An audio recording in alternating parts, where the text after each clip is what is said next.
kembali dengan Profesor Kardus. Ya, seperti kita tahu, China juga merupakan salah satu kiblat industri semikonduktor Asia Timur bersama Taiwan dan Korea Selatan. Meski secara kapasitas dan kualitas saat ini Tiongkok masih sedikit di bawah Taiwan, yang notabene Taiwan adalah pemilik manufaktur atau foundry semikonduktor terbesar dan terbaik di dunia, yakni TSMC. China juga memiliki foundry raksasa yang bernama SMIC, manufaktur pengecoran murni terbesar di Tiongkok, yang juga menjadi kebanggaan industri manufaktur semikonduktor China.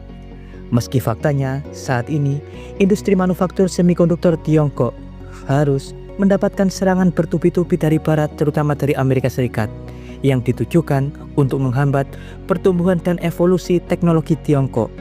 Namun tetap saja Tiongkok saat ini menduduki 4 besar negara eksportir dan produsen teknologi microchip semikonduktor global.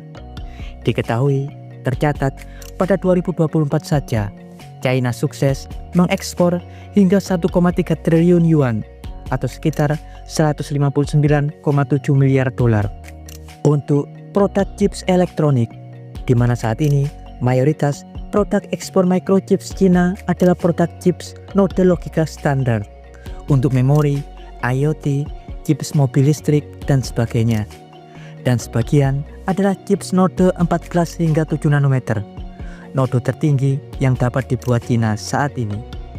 Memang untuk produksi chips node logika tinggi antara 6 hingga 2 nanometer, China masih tertinggal dari raksasa utama global, yakni TSMC, Samsung, atau Intel. Karena memang China saat ini tidak diizinkan oleh sekutu Uni Eropa dan Amerika Serikat untuk memiliki teknologi EUV litografi yang saat ini dimonopoli oleh ASML Belanda. Teknologi super vital yang digunakan untuk mengukir substrat sirkuit microchips hingga di node di bawah 5 nanometer. Namun meski begitu, Amerika Serikat dan Uni Eropa tentunya tidak bisa terlalu jumawa. Bahkan sejak diberlakukan embargo teknologi tersebut, Amerika Serikat juga kerap diingatkan oleh pakar dan ilmuwan mereka tentang konsekuensi yang akan didapat atas tindakan ini. Karena menurut mereka, pembatasan teknologi seperti ini tak akan berlangsung lama. Karena Tiongkok faktanya memiliki sumber daya yang sangat mumpuni untuk keluar dari keterjelasan tersebut. Dan kenyataannya hal tersebut tak perlu memakan waktu lama. Karena setelah embargo penuh EUV litografi pada 2019, pada 2022 seiring ASML yang akhirnya meluncurkan EUV litografi High-NA generasi terbaru, diketahui China akhirnya sukses temukan solusi revolusioner, di mana salah satu profesor Harbin University, Zhao Yongpeng, sukses kembangkan metode EUV litografi revolusioner, yakni teknik LDP atau laser discharge plasma, yang berbeda dengan teknik LPP ASML, namun memiliki kualitas setara, bahkan jauh lebih efisien daripada teknologi LPP ASML dalam hal energi. Hingga kemudian Huawei dan SMIC mulai mengembangkan paten yang dihasilkan oleh Profesor Zhao Yongpeng sejak tahun 2023, dan saat ini masih dalam proses penyempurnaan. Bahkan pemerintah Tiongkok menyokong subsidi pendanaan eksperimental hingga 47,5 miliar US dollar hingga kuartal kedua tahun 2027, di mana saat ini Huawei dan SMIC adalah dua raksasa semikonduktor Tiongkok yang sedang berlomba untuk menyempurnakan teknologi EUV litografi domestik Cina tersebut.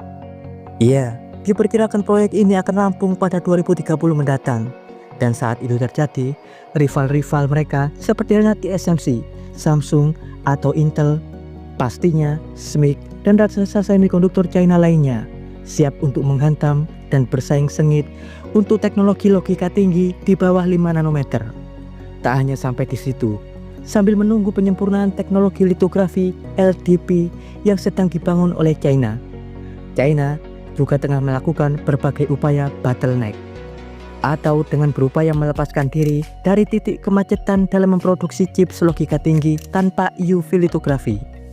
Yang pertama adalah melakukan pengembangan menyeluruh di sektor equipment atau alat semikonduktor, seperti untuk alat litografi DUV, teknologi imersi, mesin ETSA, mesin deposisi, mesin metrologi dan inspeksi. Begitu pula di sektor material seperti halnya fotoresis grade EUV untuk teknologi LDP di masa depan. Material gas ultramurni, material semikonduktor pengganti silikon, juga dengan mengembangkan generasi baru IDE atau software untuk merancang sirkuit microchips. Sebut saja dalam sektor litografi DUV. Diketahui SMII dan Julian Zheng sukses membangun DUV litografi imersi yang sekelas ASML. Juga Prinano yang akhirnya sukses bangun teknologi nano imprint litografi yang sekelas dengan teknologi NIL Canon. Begitu pula dengan Naura dan AMEC yang berhasil membangun mesin ETSA kelas 3 nanometer yang sempat dipuji oleh para insinyur TSMC. AMEC juga sukses membangun mesin-mesin deposisi dan metrologi. Begitu pula dengan Tongcheng Material dan Kinpur Microelectronic yang sukses membangun material fotoresis setara Jepang dan Amerika Serikat. China juga terus menyempurnakan sektor teknologi inovasi alternatif semikonduktor masa depan yang tak memerlukan teknik litografi, seperti halnya dengan mengembangkan sistem microchips photonic silicon atau sistem semikonduktor 2 dimensi, atau teknologi graphene tunneling FET transistor, atau juga neuromorphic chips, teknologi yang di masa depan kadang-kadang akan menggantikan sistem microchips konvensional. Dan untuk saat ini, teknologi alternatif yang paling umum digunakan oleh SMIC untuk memproduksi chips di bawah node 7 nanometer tanpa EUV litografi adalah sistem SEKP atau Self-Alike Quadruple Patterning, atau teknik yang dapat digunakan untuk membangun chips node 6 hingga 5 nanometer meski hanya dengan menggunakan DUV litografi. Meski teknik ini tentunya memiliki banyak kelemahan dan sistem lebih mahal dibandingkan menggunakan EUV litografi, seperti halnya resiko kecacatan produk yang tinggi atau proses fabrikasi yang memakan waktu dan juga berbiaya jauh lebih mahal. Namun tentunya sambil menunggu rampungnya EUV litografi LDP yang sedang dikembangkan Tiongkok, jalan pintas ini juga dapat menjadi alternatif agar Cina terus dapat bersaing dengan rival-rival yang lebih unggul karena memiliki EUV litografi. Apalagi saat ini C-Carrier, perusahaan alat semikonduktor China, juga telah memiliki paten teknik multi-patterning yang lebih efisien. Sistem SEKP dengan toleransi kesalahan yang kecil. Pada 2024, C-Carrier sukses mengembangkan metode multi-patterning atau SEKP yang jauh lebih unggul daripada generasi sebelumnya, terutama dalam pembangunan sektor alur, spacer, dan pembentukan cut pattern. Teknik inilah yang kemudian diterapkan oleh SMIC dalam pembangunan GPU Lisuan H100 node 6 nanometer tanpa menggunakan EUV litografi. Secara umum, teknik ini bekerja dengan proses memecah pola sirkuit menjadi beberapa tahap pencetakan atau patterning terpisah. Tekniknya menggunakan exposure atau proses pemaparan substrat berulang-ulang, bahkan hingga 8 kali exposure. Karena jika menggunakan DUV litografi dengan hanya 1 atau 2 kali exposure, pastinya tak akan dapat menghasilkan ketajaman resolusi. Paten terbaru proses SEKP dari C-Carrier memiliki langkah kerja utama. Yang pertama, pembuatan pola awal atau mandrel patterning, di mana wafer akan dilapisi oleh hard mask atau topeng cetakan keras ditambah fotoresist, yang kemudian menggunakan DUV ArF imersi untuk melakukan proses exposure atau pemaparan, sebelum kemudian akan melakukan proses deposisi uap menggunakan silikon oksida hingga menyelubungi wafer untuk memperkokoh sisi samping mandrel. Barulah setelah selesai proses ETSA khusus dilakukan dengan ETSA anisotropik untuk membersihkan sisa mandrel. Kemudian proses tersebut akan dilakukan berulang-ulang kali hingga terbentuk resolusi tajam.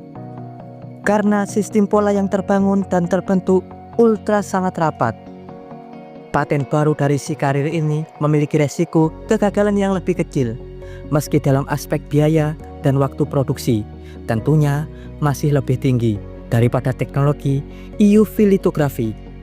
Ya, dan berikut informasi singkat tentang upaya yang dilakukan oleh Tiongkok untuk melepaskan diri dari embargo teknologi barat di sektor EUV litografi semikonduktor.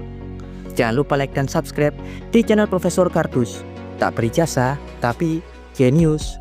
Profesor Kardus dari Harbin University mengabarkan